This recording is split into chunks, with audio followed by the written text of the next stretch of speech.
الحمد للہ وکفى والصلاة والسلام على عباده الذین اصطفى خصوصا على افضلهم وخاتم النبیین محمد الامین وعلى آلہ وصحبہ اجمعین اما بعد فاعوذ باللہ من الشیطان الرجیم بسم اللہ الرحمن الرحیم افتطمعون ان يؤمنوا لكم وقد كان فريق منهم يسمعون كلام الله ثم يحرفونه من بعد ما عقلوه وهم يعلمون صدق الله العظيم رب اشرح لي صدري ويسر لي امري واحلل عقدة من لساني يفقهوا قولي اللهم ربنا الهمنا رشدنا واعذنا من شرور انفسنا اللهم ارنا الحق حقا وارزقنا اتباعه وارنا الباطل باطلا وارزقنا اجتنابه اللهم وفقنا لما تحب وترضى اللهم ربنا آنس وحشتنا في قبورنا وارحمنا بالقرآن العظيم اللهم اجعله لنا إماما ونورا وهدى ورحمة اللهم ذكرنا منه ما نسينا وعلمنا منه ما جهلنا وارزقنا تلاوته آناء الليل وآناء النهار واجعله لنا حجة يا رب العالمين آمین۔ اب تک ہم نے سورہ بقرہ کے 8 رکوع اور اس پر مستداد صرف 3 آیات کا مطالعہ کیا ہے۔ آج میں چاہتا ہوں کہ ہماری رفتار قدرے تیز ہو، تو یہ جو سلسلہ مضمون چل رہا ہے خطاب بے امت سابقہ امت مسلمہ بنی اسرائیل، ان کے ساتھ خطاب کا سلسلہ سورہ بقرہ میں 5ویں رکوع سے شروع ہوا اور 15ویں رکوع کے آغاز تک چلے گا۔ یہ 10 رکوع ہے۔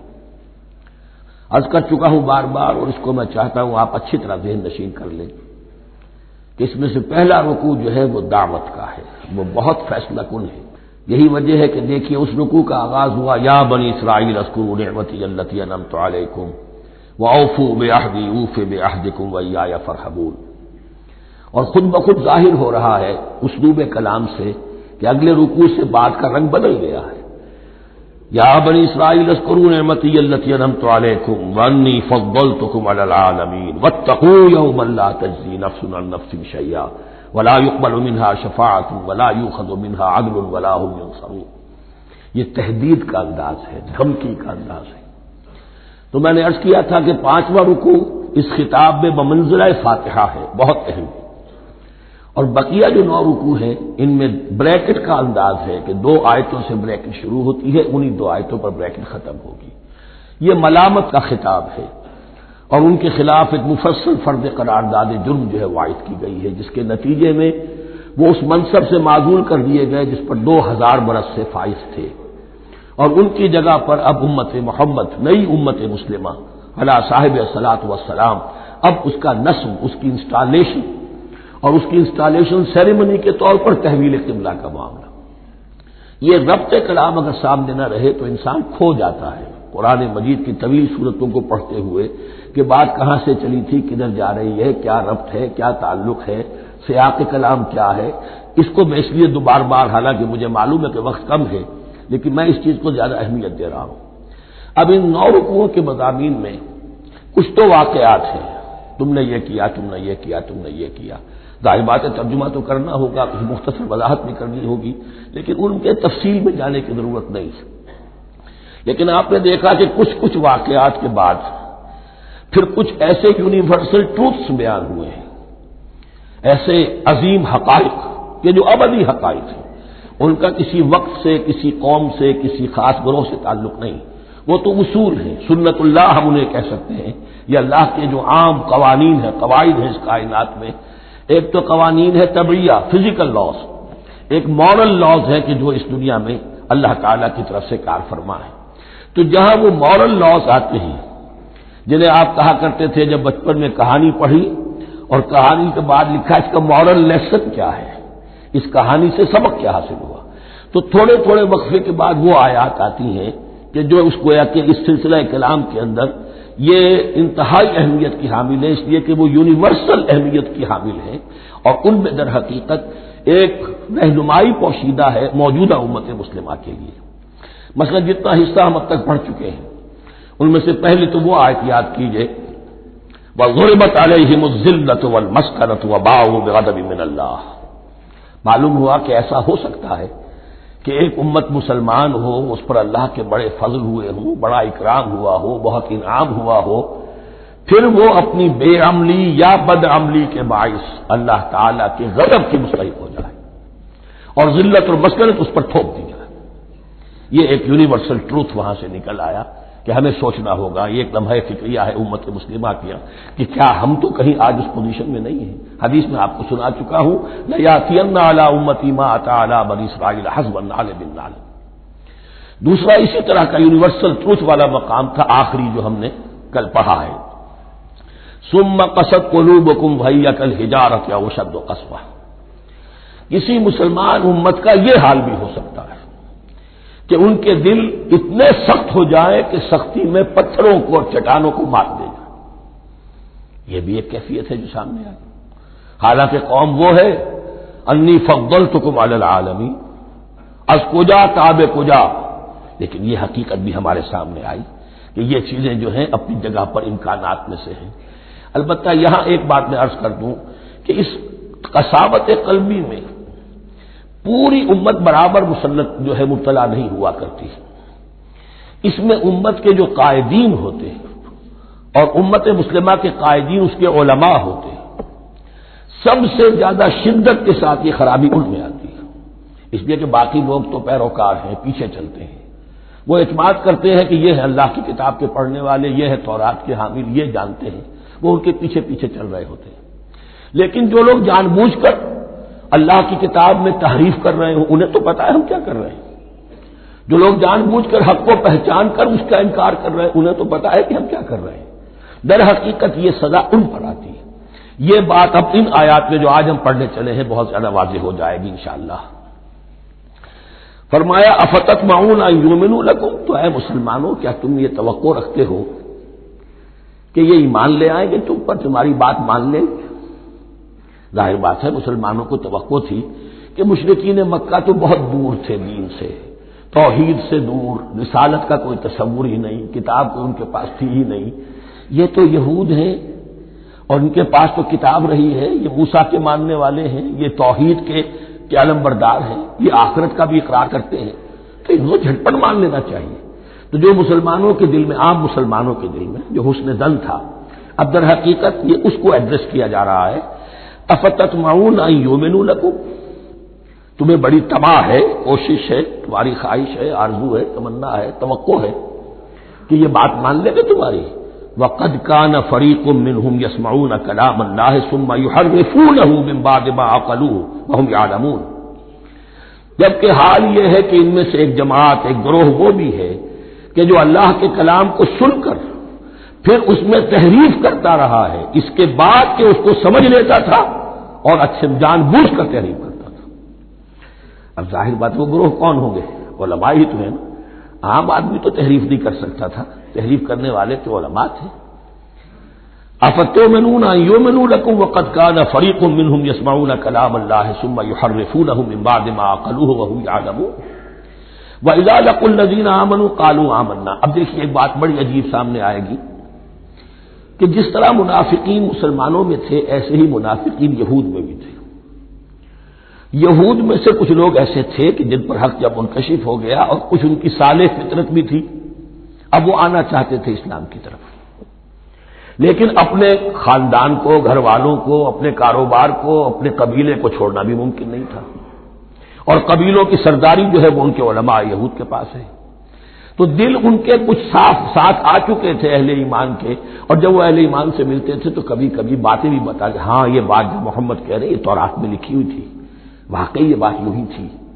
اب اس کے بعد جب وہ جاتے تھے اپنے شیاطین کے پاس، وہی شیاطین ان کے علماء، ان کے بڑے سرکردہ لوگ، تو وہ جا کر انہیں ڈانٹ ڈپٹ کرتے تھے، بے وقوفو یہ کیا کر رہے ہیں تم، یہ بات بتا رہے ہو انہیں تاکہ اللہ کے ہاں جا کر وہ تم پر حجت قائم کرے کہ انہیں پتا تھا اور پھر بھی انہوں نے نہیں مانا۔ اب یہ ان کا آپس کا مکالمہ ہو رہا ہے۔ وَإِذَا لَقُوا الَّذِينَ آمَنُوا قَالُوا آمَنَّا، اور ان میں سے کچھ لوگ ہیں کہ جب ملتے ہیں اہل ایمان سے تو وہ کہتے ہیں ہم ایمان لے آئے۔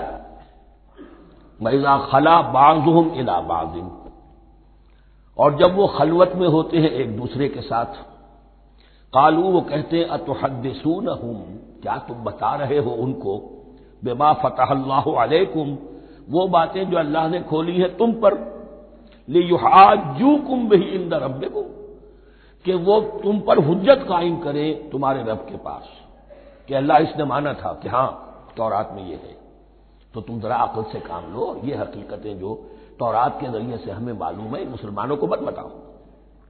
اس پر اللہ کا تبصرہ کیا ہے، افلا تعقلون، یہ تو ابھی انہی کا قول ختم ہوا کہ کیا تم عقل نہیں ہے کہ تم ایسا بیوقوفی کا کام کر رہے ہو۔ اولا یعلمون، یہ تبصرہ اللہ کا ہے، تو کیا یہ لوگ نہیں جانتے ان اللہ یعلم ما یسرون وما یعلنون، کہ اللہ تو جانتا ہے وہ سب کچھ بھی جو وہ چھپاتے ہیں اور وہ سب کچھ بھی جسے وہ ظاہر کرتے ہیں، تو چاہے یہ باتیں مسلمانوں کو بتاؤ نہ بتاؤ، اللہ کی طرف سے تو محاسبہ ہو ہی جانا ہے، لہذا یہ بھی ان کی ناسمجھی کی دلیل ہے۔ اب آ رہی ہے وہ اصل اہم بات جو میں نے آج ابتدا میں بیان کر دی تھی، وَمِنْهُمْ أُمِّيُّونَ، ان میں سے بھی ایک طبقہ تو ہے ان پڑھ لوگوں کا۔ اب دیکھیے امی اصل میں تو ایک طرح سے کہنا چاہیے کہ مشرکین عرب کے لیے لفظ ہے قرآن مجید میں، کیوں؟ ان کے اندر پڑھنے لکھنے کا رواج بھی نہیں تھا، کوئی آسمانی کتاب بھی ان کے پاس نہیں تھی، لیکن اب یہود کے بارے میں کہا جا رہا ہے، جیسے آج مسلمان ہیں کہ اکثر و بیشتر مسلمان تو جاہل ہیں، چاہے پی ایچ ڈی کیا ہوا ہو، پی ایچ ڈی تو فزکس میں کیا ہوا ہے، قرآن کی الف بیتیں نہیں آتی، دین کے جو ہے مبادی تک سے ناواقف ہیں، بہت پڑھے لکھے، اس کو ہمارے بعض لوگ کہتے ہیں پڑھے لکھے جاہل۔ آج کی عظیم اکثریت مسلمانوں کے پڑھے لکھے مسلمانوں کی وہ پڑھے لکھے جاہلوں پر مشتمل ہے، اس میں شامل کر لیجئے ہماری اکثریت جو ہے ہی بغیر پڑھی لکھی، تو اب انہیں کیا پتا، وہ تو سارا اعتماد کریں گے علماء پر، کوئی بریلوی ہے بریلوی علماء پر اعتماد کریں گے، کوئی دیوبندی ہے وہ دیوبندی علماء پر اعتماد کریں گے، کوئی اہل حدیث ہے وہ اہل حدیث علماء پر اعتماد کریں گے۔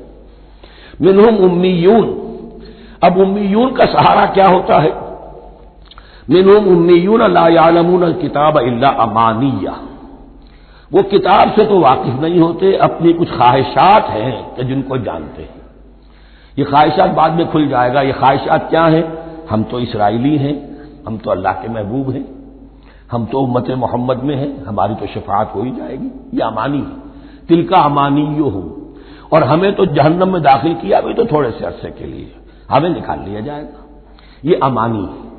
تو ان کے پاس تو یہ تو ان امانی، امنیہ کہتے ہیں خواہش، امانی اس کی جمع ہے، یہ اپنی خواہشات، انگریزی کا لفظ صحیح تعبیر کرے گا وشفل تھنکنگ، یہ اپنی اس وشفل تھنکنگ کے سہارے جی رہے ہیں، علم ان کے پاس ہے ہی نہیں۔ وَإِنْهُمْ إِلَّا يَظُنُّونَ، اور وہ نہیں کچھ کر رہے ہیں مگر ظن و تخمین، گمان ہے، ان کے اپنے من گھڑت خیالات ہیں۔ فَوَيْلٌ لِّلَّذِينَ يَكْتُبُونَ الْكِتَابَ بِأَيْدِيهِمْ، تو اصل ہلاکت اور بربادی اور ویل کے بارے میں بعض روایات یہ بھی آئی ہیں کہ وہ جہنم کا وہ طبقہ ہے جس سے خود جہنم پناہ مانگتی ہے، سخت ترین، تو وہ ویل، وہ تباہی جو ہے ان کے لیے ہے جو کتاب لکھتے ہیں اپنے ہاتھ سے، ثم یقولون ھذا من عند اللہ، اور پھر کہتے ہیں یہ اللہ کی طرف سے ہے، لیشتروا بہ ثمنا قلیلا، تاکہ حاصل کر لیں اس سے کچھ بڑی گھٹیا سی حقیر سی قیمت، یعنی فتویٰ نویسی جس کا معاملہ ہے۔ اب کوئی شخص آیا، اس نے رائے پوچھی، انہوں نے اپنا جو بھی ہے وہ لکھا اور کہا یہی دین کا تقاضا ہے، بس یہی علم ہے، یہی اللہ کی بات ہے۔ اب اس میں کتنا کچھ واقعتاً انہوں نے صحیح بات کہی ہے، کتنی ہٹ درمی سے کام لیا ہے، کتنی کسی رشوت کے مبنی کو رائے دی ہے، خود بدلتے نہیں قرآن کو بدل دیتے ہیں، ہوئے کس درجہ فقیحان حرم میں توفیق، تو یہ ان کے علماء کا کردار تھا۔ ثم يقولون هذا من عند الله ليشتروا به ثمنا قليلا فويل لهم مما كتبت ايديهم، تو ہلاکت اور بربادی ہے ان کے لیے اس چیز سے کہ جو ان کے ہاتھوں نے لکھی، وویل لهم مما يكسبون، اور ان کے لیے ہلاکت اور بربادی ہے اس کمائی سے جو وہ کر رہے ہیں۔ یہ سارا دھندا جو ہے فتویٰ فروشی کا اور دین فروشی کا، اس کے لیے تباہی وہ اپنے لیے مول لے رہے ہیں، اس سے کوئی ان کو اللہ تعالیٰ کے ہاں کوئی اجر و ثواب نہیں ملے گا۔ وقالوا، اب یہ آگے امانی، وقالوا لن تمسنا النار الا ایاما معدودہ، وہ کہتے ہیں ہمیں تو آگ چھو ہی نہیں سکتی، ہاں گنتی کے چند دن، صرف یہ کہ دوسروں کی آنکھوں میں دھول جھونکنے کے لیے کہ کوئی اعتراض نہ کر دے اللہ ہمیں آگ میں پھینکا جا رہا اور ان کو نہیں پھینکا جا رہا، یہ ہم سے بھی بدتر تھے کردار میں، تو شاید ان کا منہ بند کرنے کے لیے چند دن کے لیے ہمیں جہنم میں ڈال دیں گے پھر فوراً نکال لیں گے۔ وقالوا لن تمسنا النار الا ایاما معدودہ، اور وہ کہتے ہیں کہ نہیں چھو سکتی ہمیں آگ مگر گنتی کے چند دن۔ قل اتخذتم عند اللہ عہدا، ان سے کہیے کیا تم نے اللہ سے کوئی عہد لے لیا ہے، کوئی قول و قرار ہو گیا ہے؟ فلن یخلف اللہ عہدہ، کہ تمہیں یہ یقین ہے کہ اللہ اپنے عہد کے خلاف نہیں کرے گا؟ ام تقولون علی اللہ ما لا تعلمون، یا تم اللہ کی طرف اس بات کی نسبت کر رہے ہو، تہمت جب لگا رہے ہو، جڑ رہے ہو یہ بات اللہ پر جو تم نہیں جانتے، جس کے لیے تمہارے پاس کوئی علم نہیں ہے۔ بلا من کسب سیئۃ، اب یہ انتہائی وہ یونیورسل ٹروتس جو ہے جو میں نے کہا تھا، ابدی حقائق، اس کی عظیم ترین حقیقت آ رہی ہے، نوٹ کیجئے۔ بلا کیوں نہیں، من کسب سیئۃ، جس شخص نے جان بوجھ کر ایک گناہ کمایا، لیکن گناہ بڑا، کبائر، صغائر نہیں، سیئۃ یہ اس کی جو تنکیر ہے وہ ایک کا فائدہ بھی دے رہی ہے اور تفخیم کا بھی، جس نے بھی جان بوجھ کر کسبا، ایک گناہ کمایا، فاحاطت بہ خطیئتہ، اور اس کی خطا نے اس کا گھیراؤ کر لیا، یعنی ایک ہی گناہ ہے، سود کھا رہا ہے، باقی نماز ہے، تہجد ہے، یہ ہے وہ ہے، لیکن اس ایک گناہ کی برائی بھی اتنی اس کے گرد جو ہے چھا جائے گی کہ پھر اس کی یہ ساری نیکیاں ختم ہو کر رہ جائیں، ایک گناہ۔ بلا من کسب سیئۃ واحاطت بہ خطیئتہ فاولئک اصحاب النار هم فیہا خالدون، اس میں ہمارے مفسرین نے یہ لکھا ہے کہ اس کی خطا کاری اتنی اس کے اوپر چھا جائے کہ ایمان کا کوئی اثر باقی نہ رہے۔ اور المعاصی برید الکفر، یہ علماء کے ہاں اصول ہے کہ یہ جو گناہ ہوتے ہیں یہ ڈاک ہے کفر کی، ہوتے ہوتے گناہ پر مداومت مداومت مداومت، اگر اس پر چلتا ہے تو اصل میں ہوتے ہوتے ہوتا یہ ہے کہ اسے پتہ بھی نہیں ہوتا، وہ اپنے آپ کو مسلمان سمجھتا ہے، اندر سے ایمان ختم ہو چکا ہوتا ہے، دیمک کی طرح جو ہے وہ دروازے کی چوکھٹ جو ہے کھائی گئی، اوپر صرف ایک ونیئر لگا ہوا ہے جو نظر نہیں آ رہا۔ یہ عقل جو ہے اللہ نے دیمک کو بھی دی ہے کہ چھوٹی سی چھپٹی چھوڑ دینا تاکہ دھوکہ کھاتے رہیں لوگ گھر والے، باقی یہ کہ اندر سے کھوکھلا کر دیا۔ اولئک اصحاب النار، یہ آگ والے ہیں، ہم فیہا خالدون، جو اس میں ہمیشہ ہمیشہ رہیں گے۔ یہ ہے قاعدہ کلیہ، قرآن کا قطعی اور ابدی فیصلہ۔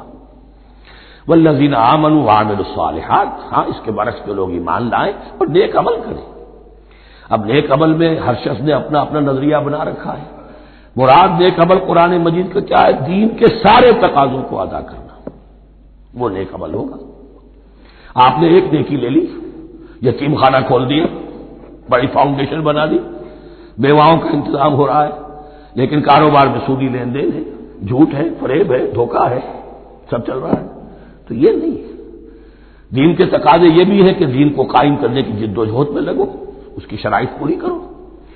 تو فرمایا والذین آمنوا وعملوا الصالحات اولئک اصحاب الجنہ هم فیہا خالدون، وہ ہیں جنت والے اور وہ اس میں ہمیشہ ہمیشہ رہیں گے۔ وَإِذْ أَخَذْنَا مِيثَاقَ بَنِي إِسْرَائِيلَ لَا تَعْبُدُونَ إِلَّا اللَّهَ، اور یاد کرو جبکہ ہم نے بنی اسرائیل سے عہد لیا تھا تم نہیں عبادت کرو گے کسی کی سوائے اللہ کے۔ وَبِالْوَالِدَيْنِ إِحْسَانًا، اور اس کے ساتھ دوسرا حکم، اور یہ اہم مقام ہے کہ اللہ کے حق کے فوراً بعد والدین کے حق کا ذکر قرآن مجید میں 4 مقامات پر آیا، ان میں سے ایک مقام یہ ہے وَبِالْوَالِدَيْنِ إِحْسَانًا، والدین کے ساتھ نیک سلوک کرو گے، وذی القربیٰ، اور قرابت داروں کے ساتھ بھی، والیتامىٰ، اور یتیموں کے ساتھ بھی، والمساکین، اور محتاجوں کے لیے بھی، وقولوا للناس حسنا، اور لوگوں سے اچھی بات کہو، اچھی بات کہو، صحیح بات کہو، امر بالمعروف کرتے رہو، نیکی کی دعوت دیتے رہو، وَأَقِیمُوا الصَّلَاةَ وَآتُوا الزَّکاۃَ، اور نماز قائم کرو، قبائل قائم رکھو اور زکوٰۃ ادا کرو گے، یہ گویا کہ معاہدہ ہو رہا ہے۔ ثُمَّ تَوَلَّیْتُم، پھر دیکھو تم نے اس سے پیٹھ موڑ لی، اِلَّا قَلِیلًا مِنکُم، سوائے تم میں سے تھوڑے سے لوگوں کے، وَأَنتُم مُعْرِضُونَ، اور تم ہو ہی پھر جانے والے، تمہاری یہ عادت گویا کہ طبیعت ثانیہ ہے۔ اب ایک خاص مثال آ رہی ہے، اس کے بعد پھر ایک بہت بڑا یونیورسل ٹروتھ آئے گا۔ مثال کیا ہے؟ اللہ نے ان سے ایک عہد لیا تھا، وَإِذْ أَخَذْنَا مِيثَاقَكُمْ، ہم نے تم سے یہ عہد بھی لیا تھا، لَا تَسْفِكُونَ دِمَاءَكُمْ، دیکھو اپنا خون نہیں بہاؤ گے، یعنی آپس میں جنگ نہیں کرو گے، لڑو گے نہیں، تم بنی اسرائیل ایک وحدت بن کر رہو گے، جیسے کہ قرآن مجید میں آیا ہے انما المؤمنون اخوۃ، تم بھائی بھائی ہو، لا تسفكون دماءکم، اپنا خون نہیں بہاؤ گے، ولا تخرجون انفسکم من دیارکم، اور نہ ہی تم نکالو گے اپنے کچھ لوگوں کو ان کے گھروں سے۔ اب یہاں مجھے وضاحت کرنی پڑے گی ورنہ بات سمجھ میں نہیں آئے گی کہ جب حضرت یوشع ابن نون کی سرکردگی میں بنی اسرائیل نے فلسطین کو فتح کرنا شروع کیا اور سب سے پہلے جیریکو فتح کیا گیا شہر، اس کے بعد جب سارا فلسطین فتح کر لیا تو انہوں نے ایک مرکزی حکومت قائم نہیں کی، 12 قبیلوں نے 12 حکومتیں بنا لی، جیسے 12 چشمے تھے پانی کے ویسی 12 حکومتیں۔ اب ظاہر بات ہے جہاں 12 حکومتیں ہوں گی تو وہ طوائف الملوکی جس کو کہتے ہیں، آپس کی کھٹپٹ ہوتی تھی، جنگیں ہوتی تھی، پھر ان میں سے ایک دوسرے پر حملہ کر کے وہاں کے لوگوں کو نکال باہر کرتے تھے، بھاگنے پر مجبور کر دیتے تھے، تو یہ تھی ان کی کیفیت۔ لیکن اس کے بعد پھر جب وہ لوگ چلے گئے کہیں کفار کے ملک میں چلے گئے، اب کفار نے جو ہے ان کو لا کر اور ان کے سامنے ان کے ہاں بیچنا چاہا، چونکہ غلام بن گئے وہاں جا کر، یا انہوں نے غلام بنا لیا، تو اب فدیہ دے کر چھڑا رہے ہیں کہ ہمیں حکم دیا گیا ہے کہ جو بھی تمہارا اسرائیلی بھائی ہو اس کو فدیہ دے کر چھڑا لو اگر کہیں وہ اسیر ہو جائے۔ تو ایک حکم کو تو مانا نہیں اور دوسرے پر عمل ہو رہا ہے۔ حکم تو یہ تھا کہ آپس میں خون ریزی کرو ہی نہیں، وہ اس حکم کو تو توڑ دیا، لیکن بڑے متقیانہ انداز میں اب جو اس وقت اس کی وجہ سے جو غلام بن گئے یا اسیر ہو گئے اب ان کو چھڑوا رہے کہ اللہ کا حکم ہے، شریعت کا حکم ہے۔ یہ ہے وہ تضاد جو مسلمان امتوں کے اندر ہو جاتا ہے، اس پر آئے گا وہ یونیورسل ٹروتھ۔ وَإِذْ أَخَذْنَا مِيثَاقَكُمْ لَا يَسْتَسْفِكُونَ دِمَاءَكُمْ، یاد کرو جب کہ ہم نے تم سے عہد لیا تھا کہ تم اپنا خون نہیں بہاؤ گے، وَلَا تُخْرِجُونَ أَنفُسَكُم مِّن دِيَارِكُمْ، اور نہ ہی تم اپنے آپ کو اپنے لوگوں کو ان کے گھروں سے نکالو گے، ثُمَّ أَقْرَرْتُمْ وَأَنتُمْ تَشْهَدُونَ، پھر تم نے اقرار کیا تھا، اس عہد کو اور قول و قرار کو مان لیا تھا پورے شعور کے ساتھ، تشہدون مانتے ہوئے، ثُمَّ أَنتُمْ هَؤُلَاءِ، پھر تم ہی ہو وہ تو تقتلون أنفسكم، اپنے ہی لوگوں کو قتل بھی کرتے ہو، وَتُخْرِجُونَ فَرِيقًا مِّنكُم مِّن دِيَارِهِمْ، اور اپنے ہی لوگوں میں سے کچھ لوگوں کو ان کے گھروں سے باہر نکالتے ہو، تظاہرون علیہم بالاسم والعدوان، ان پر چڑھائی کرتے ہو گناہ کے ساتھ بھی اور زیادتی کے ساتھ بھی، وَإِن يَأْتُوكُمْ أُسَارَىٰ، اور اگر وہ قیدی بن کر تمہارے پاس آتے ہیں تفادوہم، تو اب تم ان کا فدیہ دے کر انہیں چھڑاتے ہو، وَهُوَ مُحَرَّمٌ عَلَيْكُمْ إِخْرَاجُهُمْ، حالانکہ ان کا تو نکالنا ہی تم پر حرام کیا گیا تھا۔ اب یہ واقعہ آپ نے پڑھ لیا، سمجھ لیا، اب دیکھیے اس سے جو سبق ہے، مورل لیسن ہے جو ابدی ہے، أَفَتُؤْمِنُونَ بِبَعْضِ الْكِتَابِ وَتَكْفُرُونَ بِبَعْضٍ، تو کیا تم ہماری شریعت کے ایک حصے کو مانتے ہو اور ایک کو نہیں مانتے؟ اب دیکھیے یہ الفاظ اب ہوں گے تعویل عام، جہاں کہیں بھی یہ طرز عمل ہوگا تو یہ آیت اس کو کور کرے گی۔ أَفَتُؤْمِنُونَ بِبَعْضِ الْكِتَابِ وَتَكْفُرُونَ بِبَعْضٍ، تو کیا تم مانتے ہو ہماری کتاب کے ایک حصے کو اور ایک کو نہیں مانتے؟ فَمَا جَزَاءُ مَن يَفْعَلُ ذَلِكَ مِنكُمْ، تو نہیں ہے کوئی سزا اس کی جو یہ حرکت کرے تم میں سے، إِلَّا خِزْيٌ فِي الْحَيَاةِ الدُّنْيَا، سوائے اس کے کہ دنیا کی زندگی میں رسوائی ہو، ذلت ہو، وَيَوْمَ الْقِيَامَةِ، اور قیامت کے دن يُرَدُّونَ إِلَىٰ أَشَدِّ الْعَذَابِ، وہ لوٹا دیے جائیں شدید ترین عذاب میں، وَمَا اللَّهُ بِغَافِلٍ عَمَّا تَعْمَلُونَ، اور اللہ تعالیٰ غافل نہیں ہے اس سے جو تم کر رہے ہو۔ آج امت مسلمہ پر 100% یہ آیت منطبق ہو رہی ہے، پورے دین پر چلنے کو تیار نہیں، ہر گروہ نے کوئی ایک شے حلال کر لی اپنے لیے، ملازم پیشہ طبقہ ہے، رشوت حلال ہے، کیا کرے اس کے بغیر گزارا نہیں ہوتا، کاروباری طبقہ ہے، سود کیا کرے اس کے بغیر تو یہ کاروبار چلتا نہیں، ہر ایک کے لیے، ہر ایک نے، یہ جو طوائف ہے ان سے جا کے پوچھیے وہ بھی کہتے کیا کریں ہم، ہمارا ہی دھندا ہے، ہم بھی محنت کرتی ہیں، مشقت کرتی ہیں۔ ابھی ٹی وی پر میں نے دیکھا بنگال کی پروسٹیٹیوٹس مسلمان جو ہیں ان کے کچھ انٹرویوز لیے گئے کہ ہم پر کیوں پابندی عائد کرنے کی کوشش کی جا رہی ہے، یہ بھی ایک محنت ہے جو ہم کرتی ہیں، اور یہ کہ ان میں سے آپ کو یہ بھی معلوم ہے کہ ان میں سے بعض ایسی ہوتی ہے وہ جب محرم کے دن آئیں گے کالے کپڑے پہنے گی، جلوسوں کے ساتھ ہوں گی، اور یہ مزاروں کے اوپر اکثر و بیشتر وہی ہوتی ہیں، دمال کھیلتی ہیں، جو کچھ کرتی ہیں، وہ نیکی ان کے ہاں بھی ہے۔ تو نیکی اور بدی کا ایک امتزاج ہے۔ کل دین جب تک وہ نہ ہو تو اس کی سزا یہ ہے خزی فی الحیات الدنیا، وہ ہمارے اوپر ہے۔ ضربت علیہم الذلۃ والمسکنہ، وہ خز اور وہ ذلت اور مسکنہ تھوپ دی گئی ہے۔ باقی رہ گیا قیامت کا معاملہ، وَيَوْمَ الْقِيَامَةِ يُرَدُّونَ إِلَىٰ أَشَدِّ الْعَذَابِ، شدید ترین عذاب میں۔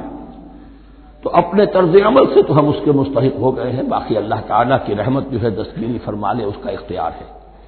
لیکن دھمکی کا پھر انداز دیکھیے، وَمَا اللَّهُ بِغَافِلٍ عَمَّا تَعْمَلُونَ، اللہ غافل نہیں ہے اس سے جو تم کر رہے ہو۔ ہر سال عمرہ فرما کے آ رہے ہیں، کس رقم سے فرما کر آ رہے ہیں یہ اللہ کو معلوم ہے۔ یہ حلال سے کمائی تھی یا حرام سے؟ رمضان مبارک میں حرم میں پہلی صف میں جگہ ریزرو کرائی ہوئی ہے سیٹ صاحب نے، اور وہاں کے شرطوں کو بھی رشوتیں دیتے ہیں، اور وہ سمجھتے ہیں کہ ہم تو سارا نہا دھو کر آ گئے، سال بھر جو بھی حرام کمائی کی تھی سب پاک ہو گئے۔ اللہ نا واقف نہیں ہے، اللہ تمہاری داڑھیوں سے دھوکہ نہیں کھائے گا، اللہ تمہارے اماموں سے اور ابا اور قبا سے دھوکہ نہیں کھائے گا۔ He knows you through and through. He sees you through and through. وَمَا اللَّهُ بِغَافِلٍ عَمَّا تَعْمَلُونَ أُولَٰئِكَ الَّذِينَ اشْتَرَوُا الْحَيَاةَ الدُّنْيَا بِالْآخِرَةِ، یہ وہ لوگ ہیں جنہوں نے دنیا کی زندگی اختیار کر لی ہے آخرت کو چھوڑ کر۔ فَلَا يُخَفَّفُ عَنْهُمُ الْعَذَابُ وَلَا هُمْ يُنصَرُونَ، تو اب ان کے لیے نہ تو ان سے عذاب میں تخفیف کی جائے گی اور نہ ان کی کوئی مدد کی جائے گی۔ وَلَقَدْ آتَيْنَا مُوسَى الْكِتَابَ وَقَفَّيْنَا مِن بَعْدِهِ بِالرُّسُلِ، اور ہم نے موسیٰ کو کتاب دی تورات، اور قفینا من بعدہ بالرسل، اور پھر اس کے بعد پے بپے لگاتار ہم رسول بھیجتے رہے۔ ایک بات نوٹ کر لیجیے گا، لفظ رسول اور لفظ نبی میں کچھ فرق ہے، اس وقت تفصیل میں جانے کا موقع نہیں ہے، لیکن یہ تین جوڑے الفاظ کے ایسے ہیں قرآن مجید کی اصطلاحات کے کہ وہ تینوں مترادف کے طور پر بھی استعمال ہو جاتے ہیں اور علیحدہ علیحدہ اپنا مفہوم بھی رکھتے ہیں۔ اور اس کا ایک اصول یہ علماء نے بنایا ہے کہ اذا اجتمع تفرقا واذا تفرقا اجتمعا، ایک ہے ایمان اور اسلام، اب یہ بھی مسلم مومن ایک ہی شے ہے، لیکن یہ کہ ایک شے تو نہیں ہے، کچھ فرق بھی ہے۔ کہیں جہاں ان دونوں الفاظ کو لایا جائے گا بالمقابل تو فرق نظر آ جائے گا، لیکن عام طور پر مسلم کی جگہ مومن، مومن کی جگہ مسلم استعمال ہو جائے گا۔ Call the rose by any name it will smell as sweet. اس طرح جہاد اور قتال کا معاملہ ہے، دو الفاظ ہیں، مختلف ہیں، مفہوم جدا بھی ہے لیکن ایک دوسرے کی جگہ آ بھی جائیں گے۔ تیسرے نبی اور رسول، فرق ہے، ہر نبی رسول نہیں ہوتا، ہر رسول نبی ہے، یعنی نبی عام ہے، رسول خاص ہے۔ نبی کو جب کسی خاص قوم کی طرف معین طور پر بھیج دیا جاتا ہے تب وہ رسول ہو جاتا ہے، اس سے پہلے اس کی حیثیت ایک ولی اللہ کی ہے، بہت اعلیٰ درجے کا اللہ کا دوست اور ولی جس پر وحی آ رہی ہے۔ عام ولی اللہ میں اور نبی میں فرق یہ ہے، ان پر وحی آتی ہے، ان پر وحی نہیں آتی۔ لیکن اس نبی کو اگر اب آپ بھیج دیں گے کہ جاؤ اذهب الى فرعون، اب وہ رسول ہو گئے، جاؤ اب مدین کی طرف، الى مدین اخاهم شعیبا، اب رسول ہو گئے۔ تو یہ فرق ہے نبی اور رسول کا۔ جیسے آپ کے ہاں سی ایس پی کاڈر ہے، اب وہ ڈی سی بھی لگ سکتا ہے، کہیں وہ جوائنٹ سیکرٹری لگا ہوا ہے، کہیں ناپسندیدہ آدمی ہے تو او ایس ڈی لگایا ہوا ہے کہیں، لیکن اس کا کاڈر برقرار رہے گا، سی ایس پی تو ہے۔ اسی اعتبار سے ہر نبی ہر حال میں نبی ہے، لیکن اس کو اضافی کیفیت ملتی ہے رسول کی۔ اور ایک بات یہ نوٹ کر لیجئے، نبیوں کو قتل بھی کیا گیا ہے، رسول قتل نہیں ہو سکتے۔ اللہ کا فیصلہ یہ ہے کہ لَأَغْلِبَنَّ أَنَا وَرُسُلِي، میں اور میرے رسول تو غالب آ کر رہیں گے۔ جب بھی کسی قوم نے کسی رسول کی جان لینے کی کوشش کی ہے اس قوم کو برباد کر دیا گیا اور رسول اور اس کے ساتھیوں کو بچا لیا گیا۔ یہ معاملہ ہوا ہے اللہ کا تمام رسولوں کے ساتھ، نبیوں کے ساتھ نہیں۔ حضرت یحییٰ نبی تھے، قتل کر دیے گئے۔ حضرت عیسیٰ رسول تھے، قتل نہیں کیے جا سکتے تھے، ان کو زندہ آسمان پر اٹھا لیا گیا، اب وہی دوبارہ آئیں گے۔ تو رسول جو ہے وہ قتل نہیں ہوتا، اور اسی اعتبار سے حضور کی بڑی گہری تمنا تھی، لَوَدِدتُّ أَنْ أُقْتَلَ فِي سَبِيلِ اللَّهِ ثُمَّ أُحْيَا ثُمَّ أُقْتَلَ ثُمَّ أُحْيَا، میری بڑی خواہش ہے میں اللہ کی راہ میں قتل ہو جاؤں، پھر زندہ کیا جاؤں، پھر قتل کیا جاؤں، پھر اللہ کی راہ میں پھر زندہ کیا جاؤں، پھر قتل کیا جاؤں، لیکن اللہ نے یہ خواہش آپ کی پوری نہیں کی۔ اس لیے کہ آپ اللہ کے رسول تھے۔ اب یہاں نوٹ کیجئے گا، یہاں لفظ رسول تو آ گیا ہے لیکن یہ نبی کے معنی میں ہے۔ اب فیدا من بعدہ بالرسل، اس لیے کہ رسول حضرت موسیٰ کے بعد حضرت عیسیٰ ہی ہے، درمیان میں پروفٹس ہیں، یہ prophets of the old testament, یہ انبیاء ہیں لیکن ان کے لیے لفظ رسول آ گیا ہے۔ وآتینا عیسی ابن مریم البینات وایدناہ بروح القدس، اور ہم نے عیسیٰ کو بڑی واضح نشانیاں دی، حصی معجزات جتنے حضرت مسیح کو دیے گئے ہیں ویسے اور کسی نبی کو نہیں دیے گئے، یہ بعد میں تذکرہ آ جائے گا سورہ آل عمران میں۔ اور ہم نے مدد کی ان کی روح القدس کے ساتھ، حضرت جبرائیل کی خاص تائید انہیں حاصل تھی۔ ظاہر بات ہے، میں نے عرض کیا ہے کہ جو معجزہ ہوتا ہے وہ کسی نبی کی اپنی طاقت سے اس کا ظہور نہیں ہوتا، رسول کے کسی طاقت سے، یا کرامت کسی ولی اللہ کے اپنے اختیار میں نہیں ہوتی، یہ اللہ کی طرف سے، اور اس کے لیے ظہور جو ہوتا ہے وہ فرشتوں کے ذریعے سے۔ ایدناہ بروح القدس افکلما جاءکم رسول بما لا تهوى انفسکم، اب یہاں پر تبصرہ ہو رہا ہے، جو بھی کچھ یہود نے کیا حضرت مسیح کے ساتھ وہ چونکہ معلوم ہے اس کا تذکرہ نہیں کیا، صرف اس پر تبصرہ ہو رہا ہے۔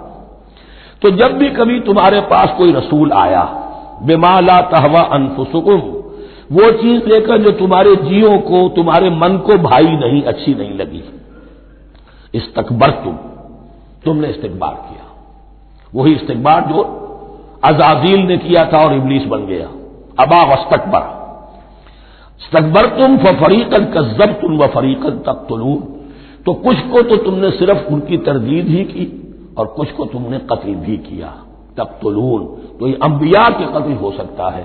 اور نمبر 2 ایک رائے یہ دی گئی ہے، تقتلون جو ہے قتل تم نہیں آیا ہے، یہ فعل مضارع ہے، اور فعل مضارع کے اندر ایک فعل جاری رہتا ہے، ختم نہیں ہوتا، گویا کہ تم قتل کرنے کی کوشش کرتے رہے۔ بعض لوگوں کی تو جان کے در پہ ہو گئے۔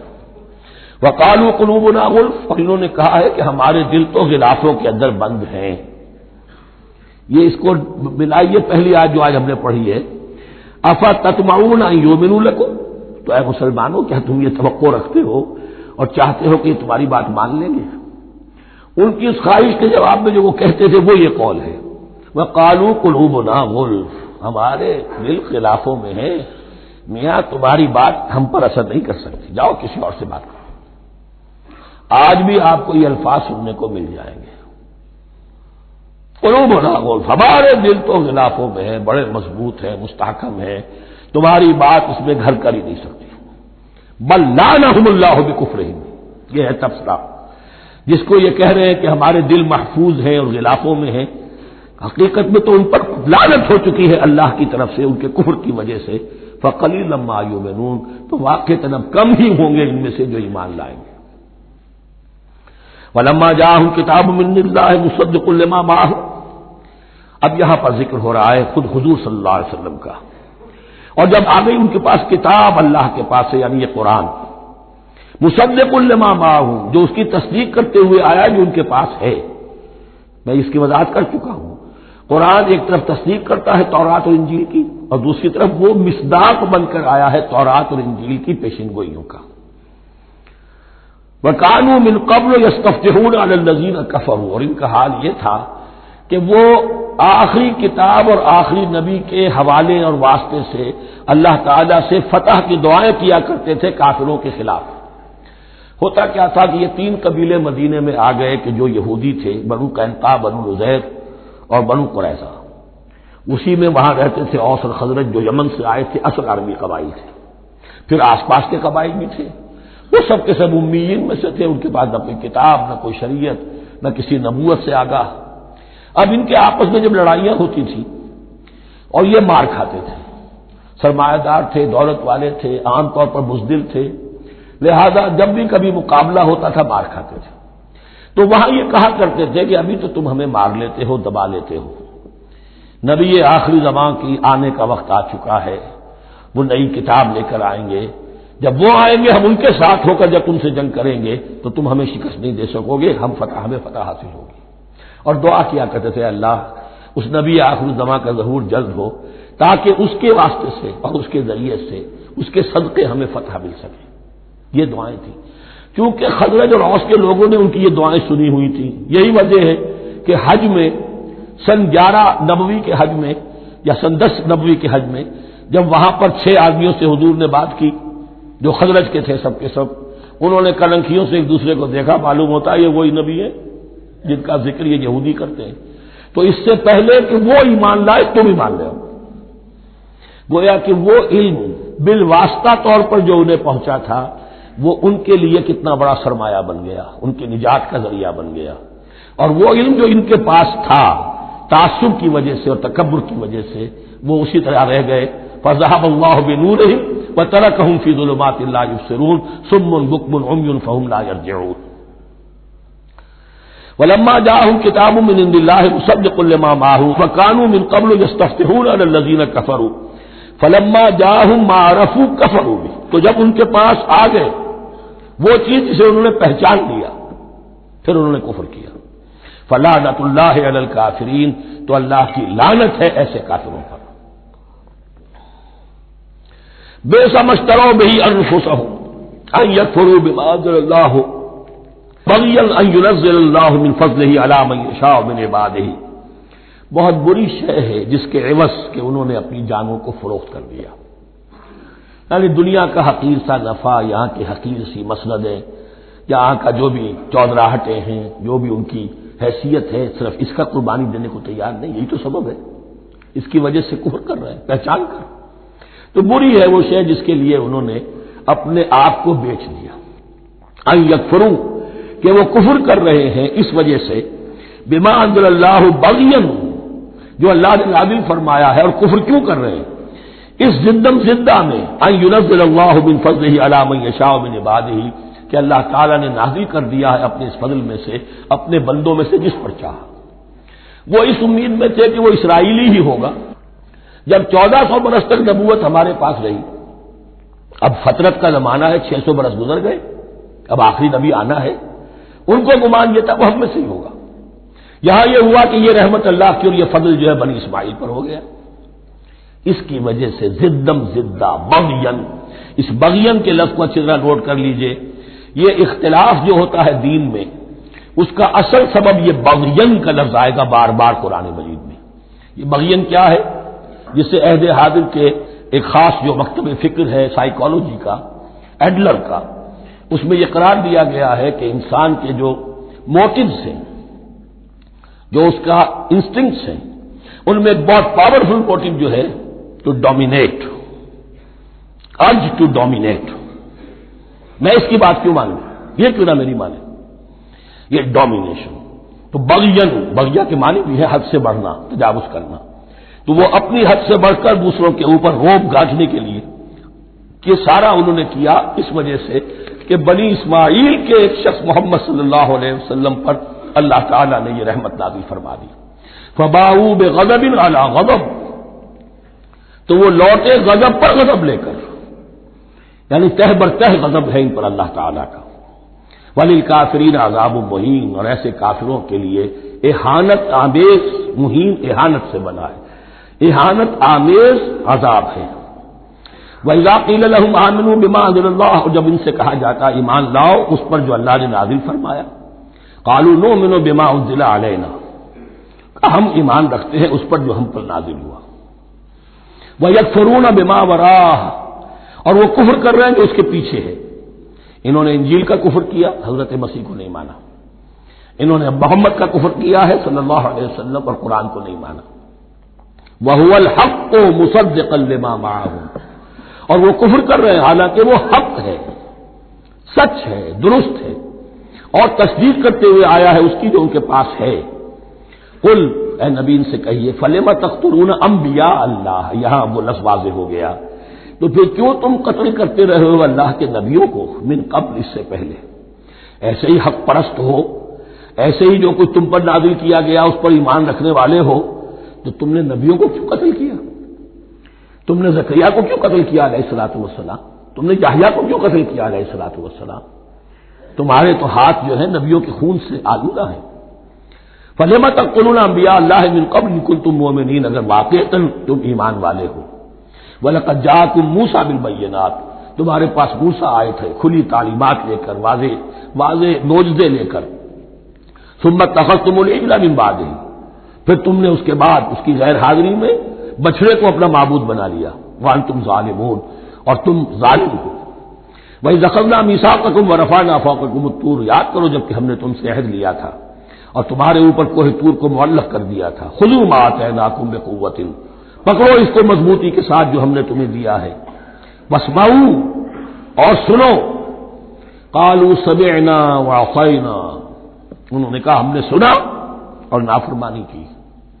یہ ان کی ایک اور بیماری تھی، الفاظ کو ذرا سا چکر دے کر ایسے پڑھنا کہ مفہوم جو ہے بالکل بدل جائے۔ کوئی اعتراض کرے تو کہے گا کوئی شخص کہ اپنے کانوں کا جا کے میل نکلوائیے، میں نے تو اطعنا کہا تھا، آپ کو آسینا سننے میں آئی ہے۔ لیکن وہ اپنے لوگ جو ہوتے تھے ان کے منافقوں کے، اور آپس میں جو ہوتے تھے وہی منافق اس وقت حضرت موسیٰ کے ساتھ کردار تو ایک ہی رہا ہے ہمیشہ سے۔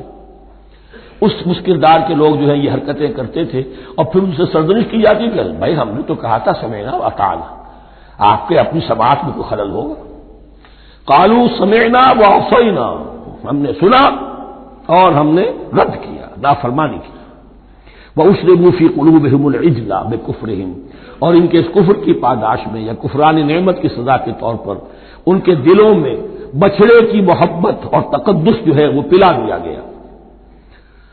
قُلْ بِئْسَ مَا يَأْمُرُكُم بِهِ إِيمَانُكُمْ إِن كُنتُم مُّؤْمِنِينَ، کہیے ان سے بری ہیں یہ باتیں، برا ہے وہ جس کا کہ حکم دے رہا ہے تمہیں تمہارا ایمان کے ساتھ یہ حرکتیں۔ ان کنتم مومنین، اگر تم مومن ہو تو کیا ایمان کے ساتھ یہ حرکتیں ممکن ہوتی؟ قل ان كانت لكم الدار الآخرة عند الله خالصة من دون الناس فتمنوا الموت ان كنتم صادقين۔ پھر یہ ایک یونیورسل ٹروتھ آ رہا ہے، بہت اہم، اس کو کرتے ہوئے خود انٹروسپیکشن کی ضرورت ہے پڑھتے ہوئے، کیونکہ ان کا یہ خیال تھا نحن ابناء اللہ واحباؤہ، ہم تو اللہ کے بڑے چہیتے ہیں، بڑے لاڈلے ہیں، اولیاء ہیں، ہم پسندیدہ لوگ ہیں، we are the chosen people of the lord, یہ ان کا کہنا جو ہے یہ تو ان کی بڑی کھلی بات ہے۔ اور ان کا کہنا ہے کہ آخرت کا گھر تو ہمارے لیے ہے ہی ہے، اٹھا لو۔ اب دیکھیے لٹمس ٹیسٹ ان کے سامنے رکھا جا رہا ہے، لیکن یہ لٹمس ٹیسٹ میرے اور آپ کے لیے بھی ہے۔ قل ان كانت لكم الدار الآخرة عند الله خالصة من دون الناس، اے نبی ان سے کہیے کہ اگر تمہارے لیے آخرت کا گھر اللہ کے پاس خالص کر لیا گیا ہے دوسرے لوگوں کو چھوڑ کر، یعنی تمہاری ریزرویشن ہو چکی ہے وہاں، تمہارے لیے تو جنت ہی جنت ہے، فتمنوا الموت ان کنتم صادقین، تو اگر تم سچے ہو تو تمہیں موت کی تمنا کرنی چاہیے، موت کی تمنا کرو۔ اگر اتنا ہی یقین ہے جنت میں داخل ہونے کا تو دنیا میں رہنا تم پر گراں ہونا چاہیے۔ یہاں کی تو بہت سی کلفتیں ہیں، بہت سی محنتیں ہیں، مشقتیں ہیں، کتنی کتنی کوفت اٹھانی پڑ جاتی ہے۔ یقین اگر ہو کہ آخرت ہے اور وہاں میرا مقام جنت میں ہے تو زندگی تو لائبلٹی معلوم ہونی چاہیے، ایسٹ معلوم نہیں ہونا چاہیے۔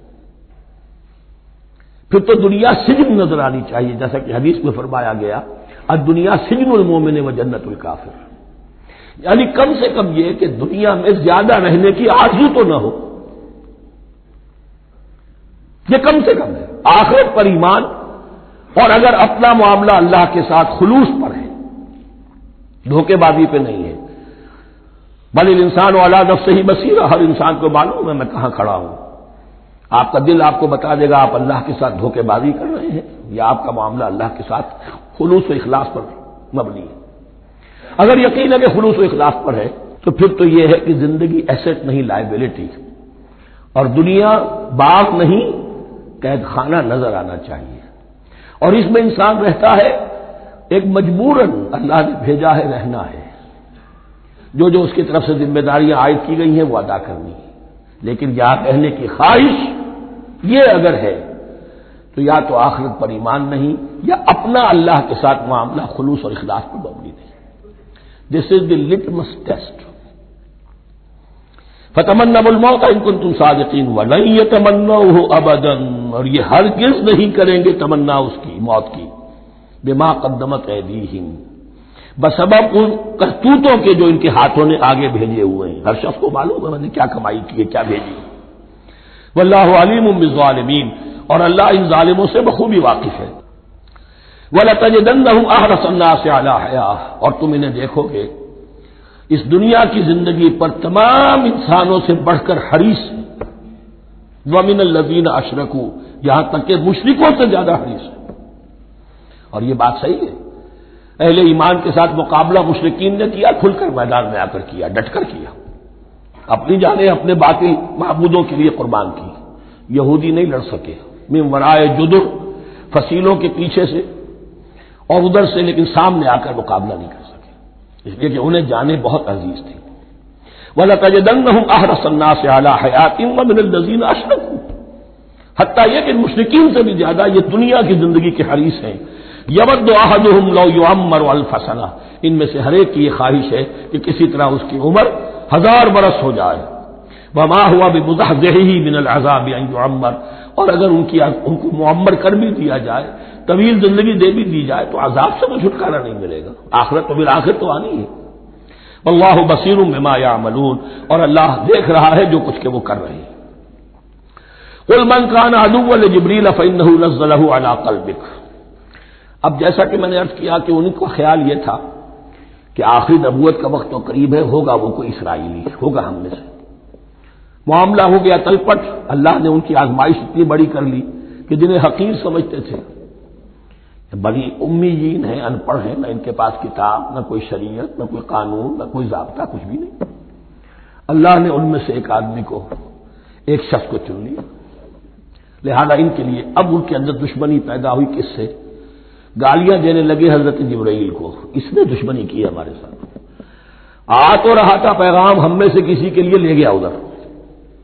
اور یہ بات آپ کو شاید بڑی عجیب لگے، لیکن یہ کہ شیخ احمد سرہندی رحمۃ اللہ علیہ نے اپنے مکاتیب میں یہ لکھا ہے کہ اہل تشیع کا ایک فرقہ ایسا بھی رہا ہے، میں نہیں جانتا کہ آج بھی ہے یا نہیں ہے، جس کو غرابیہ کہتے تھے. غرابیہ، ان کا عقیدہ یہ تھا کہ حضرت محمد صلی اللہ علیہ وسلم اور حضرت علی رضی اللہ تعالی عنہ، ان کی ارواح بالکل ایک دوسرے کے ایسے مشابہ تھیں جیسے ایک کوا دوسرے کوے کے مشابہ ہوتا ہے. غراب کوے کو کہتے ہیں. تو جبریل دھوکہ کھا گئے. وہ وہی اللہ نے بھیجی تھی علی کے لیے، لے گئے محمد کے پاس صلی اللہ علیہ وسلم. تو یہ بات جو شیخ احمد سرہندی کی لکھی ہوئی غرابیہ فرقہ ان کا، مجھے یہ نہیں معلوم کہ اب بھی ہے یا نہیں، لیکن یہ بات یہود کے ہاں جو ہے وہ موجود تھی. اور بات جان لیجئے، لَيَأْتِيَنَّ عَلَىٰ أُمَّتِي مَا أَتَىٰ عَلَىٰ بَنِي إِسْرَائِيلَ حَزْوَ النَّعْلِ بِالنَّعْلِ، اس کی حقیقت اور سے اور منکشف ہوتی چلی جائے گی. تو اب یہاں فرمایا قُلْ مَنْ كَانَ عَدُوًّا لِجِبْرِيلَ، اے نبی کہہ دیجئے جو کوئی بھی دشمن ہو گیا ہو جبرائیل کا، فَإِنَّهُ نَزَّلَهُ عَلَىٰ قَلْبِكَ بِإِذْنِ اللَّهِ، تو اس نے تو نازل کیا ہے اس قرآن کو آپ کے دل پر اللہ کے حکم سے. جبرائیل کا اپنا اختیار تو نہیں تھا. مصدقا لما بین یدیہ، اور یہ تصدیق کرتے ہوئے آیا ہے اس کی جو اس کے سامنے موجود ہے. وہدی وبشریٰ للمؤمنین، اور بشارت ہے اہل ایمان کے لیے. اور اس کے بعد اب فرمایا جا رہا ہے کہ اللہ اور اس کے رسول اور اس کے ملائکہ یہ ایک آرگینک ہول ہیں، یہ ایک جماعت ہے. ان میں کوئی رکھنا نہیں ہو سکتا، ان میں کوئی اختلاف نہیں ہو سکتا. اگر کوئی جبریل کا دشمن ہے تو وہ اللہ کا دشمن ہے، اگر کوئی اللہ کے سچے رسول کا دشمن ہے تو وہ اللہ کا دشمن ہے، جبریل کا بھی دشمن ہے. من کان عدوا للہ وملائکتہ ورسلہ وجبریل ومیکال فإن اللہ عدو للکافرین. تو کان کھول کر سن لو، جو کوئی بھی دشمن ہے اللہ کا اور اس کے فرشتوں کا اور اس کے رسولوں کا اور جبرائیل کا اور میکائیل کا، تو اللہ تعالیٰ کی طرف سے بھی اعلان ہے کہ اللہ ایسے کافروں کا دشمن ہے. وَلَقَدْ أَنزَلْنَا إِلَيْكَ آيَاتٍ بَيِّنَاتٍ، اور اے نبی ہم نے آپ کی طرف نازل کر دی ہے روشن آیات. وَمَا يَكْفُرُ بِهَا إِلَّا الْفَاسِقُونَ، اور انکار نہیں کرتے ان کا مگر وہی کہ جو سرکش ہے. وَمَا يُضِلُّ بِهِ إِلَّا الْفَاسِقِينَ، تیسرے رکوع میں جو سورہ بقرہ کے الفاظ آئے تھے. أَوَكُلَّمَا عَاهَدُوا عَهْدًا نَبَذَهُ فَرِيقٌ مِّنْهُمْ، تو جب بھی کبھی انہوں نے کوئی عہد کیا، اللہ سے میثاق کیا، اللہ کے رسولوں سے کوئی عہد کیا، نبذہ فریق منہم، ان میں سے ایک گروہ نے اس معاہدے کو پھینک دیا اٹھا کر. بل اکثرہم لا یؤمنون، بلکہ ان کی اکثریت جو ہے ایمان سے خالی ہے.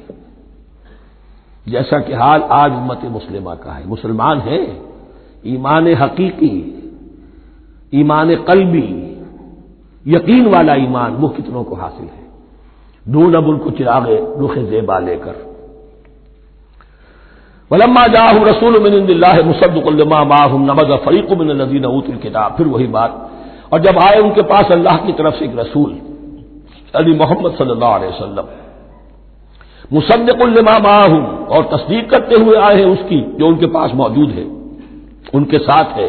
نبذ فریق من الذین اوتوا الکتاب کتاب اللہ وراء ظہورہم، ان کی ایک گروہ، ان کی ایک جماعت نے اللہ کی کتاب کو اپنی پیٹھوں کے پیچھے پھینک دیا، کأنہم لا یعلمون، گویا کہ وہ جانتے ہی نہیں، انجانے سے وہ کر رہے تھے کہ ہمیں کچھ پتہ نہیں۔ ان کے عوام پوچھتے ہوں گے کیا یہ وہی نبی ہے جن کا ذکر نہیں؟ کیا بولے، کوئی یقین سے نہیں کہہ سکتے، کچھ نہیں، ابھی دیکھیں گے، تیل دیکھو، تیل کی دھار دیکھو، کأنہم لا یعلمون، جیسے انہیں علم نہیں۔ واتبعوا ما تتلو الشیاطین علی ملک سلیمان، اب ایک اور حقیقت نوٹ کیجئے، جب کسی مسلمان امت میں دین کی اصل حقیقت، اصل تعلیمات سے بہت پیدا ہوتا ہے تو رجحان کدھر ہو جاتا ہے؟ جادو، ٹونا ٹوٹکا، تعویذ، عملیات، قرآن کی عملیات۔ قرآن اترا تھا کسی اور کے لیے، کام کے لیے، یہ اس کو ذریعہ بناتے ہیں دشمن کو زیر کرنے کے لیے۔ محبوب آپ کے قدموں میں آ کر گرے گا، عمل قرآنی ہے، اتنے 100 روپے کا آپ دیجیے تو مل جائے گا۔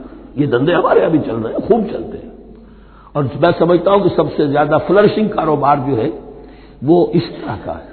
ہنگ لگے نہ پھٹکڑی، نہ آپ کو کوئی اس میں محنت کرنے کی ضرورت ہے، نہ اس کے اندر آپ کو انویسٹ کرنے کی ضرورت ہے، اور کاروبار چلتا۔ تو وہاں بھی کیا ہوا، واتبعوا، جب دین کی اصل حقیقت کو دور پھینک دیا، انہوں نے پیروی کی اس کی ما تتلو الشیاطین علی ملک سلیمان، جو شیاطین جن جو تھے، علی ملک سلیمان سے مراد ہے علی عہد ملک سلیمان، حضرت سلیمان کے زمانے میں چونکہ اللہ تعالی نے ان جنات کو حضرت سلیمان کے تابع کر دیا تھا، تو وہاں پر چونکہ ان کا اب جو ہے کوئی میل جول زیادہ تھا لوگوں کے ساتھ، تو وہ انہیں کچھ اس قسم کی چیزیں سکھاتے رہتے تھے، گویا کہ اندر سے تخریب کاری۔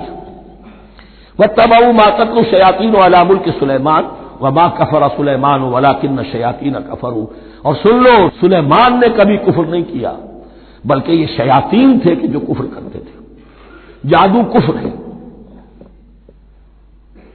لیکن آپ کو نقش سلیمانی آج تک بھی لفظ ملے گا، نقش سلیمانی۔ آج بھی مسلمان بھی ان چیزوں کو حضرت سلیمان کی طرف منسوب کر رہے ہیں، وہ ظلم اب بھی جاری ہے۔ وما کفر سلیمان ولکن الشیاطین کفروا یعلمون الناس السحر، وہ لوگوں کو جادو سکھاتے تھے۔ وما انزل علی الملکین ببابل ہاروت و ماروت، اور جو کچھ نازل کیا گیا 2 فرشتوں پر، ہاروت اور ماروت پر، بابل میں۔ بابل یہ ہے پرانا عراق، بیبلونیا۔ نبوکدنضر بھی بیبلونیا کا بادشاہ تھا، نمرود بھی بیبلونیا کا بادشاہ تھا۔ عراق کے بادشاہوں کا لقب ہی تھا نمرود، نواردہ اس کی جمع ہے۔ تو حضرت سلیمان کی حکومت جب تھی تو وہاں پر یہ لوگ جنات جو ہیں وہ اس قسم کی تخریب کاری کر رہے تھے، تو اللہ تعالیٰ نے آخری آزمائش کے لیے 2 فرشتوں کو زمین پر اتارا، اور وہ انسانی شکل میں لوگوں کو جادو سکھاتے تھے، بتاتے بھی جاتے تھے دیکھو جادو کفر ہے، ہم سے مت سیکھو، لیکن اس کے باوجود لوگ سیکھتے تھے، تو گویا کہ ان پر اتمام حجت ہو گیا کہ اب ان کے اندر خباثت جو ہے پوری طریقے سے گھر کر چکی ہے۔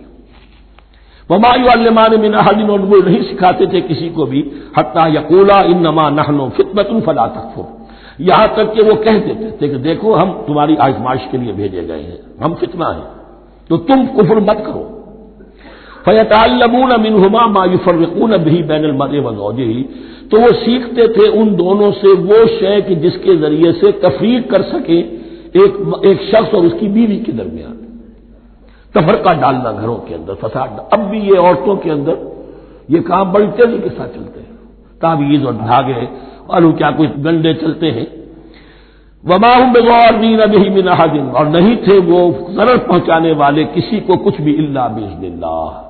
ایمان کا تقاضا یہ ہے کہ چاہے کوئی دوا ہو وہ بھی باذن رب کام کرے گی، ورنہ نہیں۔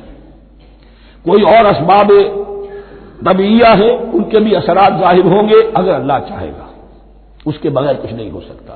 جادو کا بھی اثر ہوگا تو اللہ کے اذن سے ہوگا، تو بندہ مومن کو ڈٹے رہنا چاہیے اور مقابلہ کرنا چاہیے۔ وما هم بضارین به من احد الا باذن اللہ ويتعلمون ما يضرهم ولا ينفعهم، اور وہ سیکھتے تھے ان سے وہ چیزیں جو ان کے لیے مضرت بخش تھی، ضرر پہنچانے والی، اور انہیں نفع نہیں پہنچاتی تھی۔ وَلَقَدْ عَلِمُوا لَمَنِ اشْتَرَاهُ مَا لَهُ فِي الْآخِرَةِ مِنْ خَلَاقٍ، حالانکہ یہ بات ان کے علم میں آ چکی تھی کہ جس نے بھی اس چیز کو حاصل کیا، جادو سیکھا، اس کا پھر آخرت میں کوئی حصہ نہیں ہے۔ وَلَبِئْسَ مَا شَرَوْا بِهِ أَنفُسَهُمْ، اور بری تھی وہ چیز جس کے لیے انہوں نے اپنے آپ کو فروخت کر دیا، لَوْ كَانُوا يَعْلَمُونَ، کاش کہ انہیں علم ہوتا۔